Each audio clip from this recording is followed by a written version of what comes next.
This is just a sample of the audiobook. To get the complete audiobook, access the link posted in the first comment. So he tells Bahia, "Come to me later, and I will answer your questions." But Bahia insists he cannot wait. "It is hard to know how long you or I will live." At the third time of asking, Gautama turns to face Bahia and speaks a few spare words. "Bahia, you should train yourself thus. In the seen will be merely what is seen. In the heard will be merely what is heard. In the sensed will be merely what is sensed. In the cognized will be merely what is cognized. In this way should you train yourself. Then, Bahia, you are not in that. When you are not in that, then you will be neither here, nor beyond, nor between the two. Just this is the end of suffering." A sudden moment of communion cocoons the men beyond time or place, and something happens to Bahia. Exactly what is hard to say, but its effect is shattering. It is bound up with the meaning of Gautama's words, but that meaning is mixed with the sense that Gautama himself embodies them completely, and has inwardly expanded into the open spaces they disclose. A shift occurs deep in Bahia's consciousness, a silent opening. And then the moment is over. The street noises return, Bahia walks away, and Gautama returns quietly to his alms round. The term rendered as the truth in Bahia's request is Dhamma in Pali, or Dharma in Sanskrit.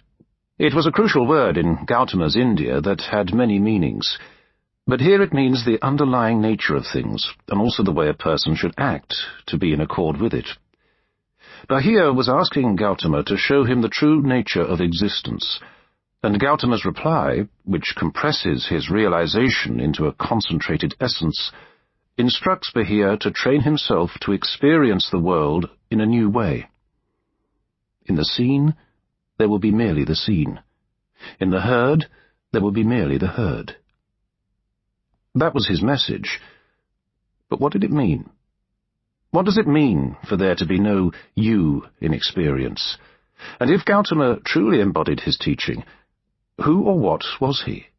This man who was neither here, nor beyond, nor between the two. Gautama said the Dharma he had discovered was profound, hard to see and hard to understand, peaceful, sublime, beyond the sphere of mere reasoning, subtle, and to be experienced only by the wise. He offered many explanations of it, and Buddhist tradition has added many more, but his words often point to something that language cannot contain, and the same is true of Gautama the man. Asked if Gautama was wise, one of his disciples replied that he didn't know, but he could deduce Gautama's accomplishments by examining external signs, in the way that an elephant tracker knows the dimensions of the beast he is following from the size of the footprint it leaves behind. This book will approach Gautama like that elephant hunter, examining his words and his impact in the hope of deducing the dimensions of their elusive author. We find such clues in the many stories about Gautama that have come down to us in the Buddhist scriptures. By their account, for 45 years after his awakening, Gautama travelled continually across the Ganges Valley. The dust of its roadways caked his feet. He gathered food amid the grime and bustle of its cities, and he gave talks in the parks just outside them, where religious wanderers stayed. Wherever he went, he met people, full-time religious seekers like Bahia, or householders from each and every walk of life, merchants and musicians, kings and lepers, priests and prostitutes. He spoke with the curious, the skeptical, and the intensely devout, and he tried again and again to communicate his explosive understanding of existence. He stretched the meanings of the words and concepts that people already knew, and he invoked venerable, established ideas, but turned them on their heads. For all the glimpses in the scriptures of this vividly real Gautama of the plains, cities, and wilderness tracks, we encounter unavoidable difficulties when we try to thread them together into a coherent and credible narrative. The first is the nature of our evidence. Gautama wrote nothing himself. In fact, we have no reason to think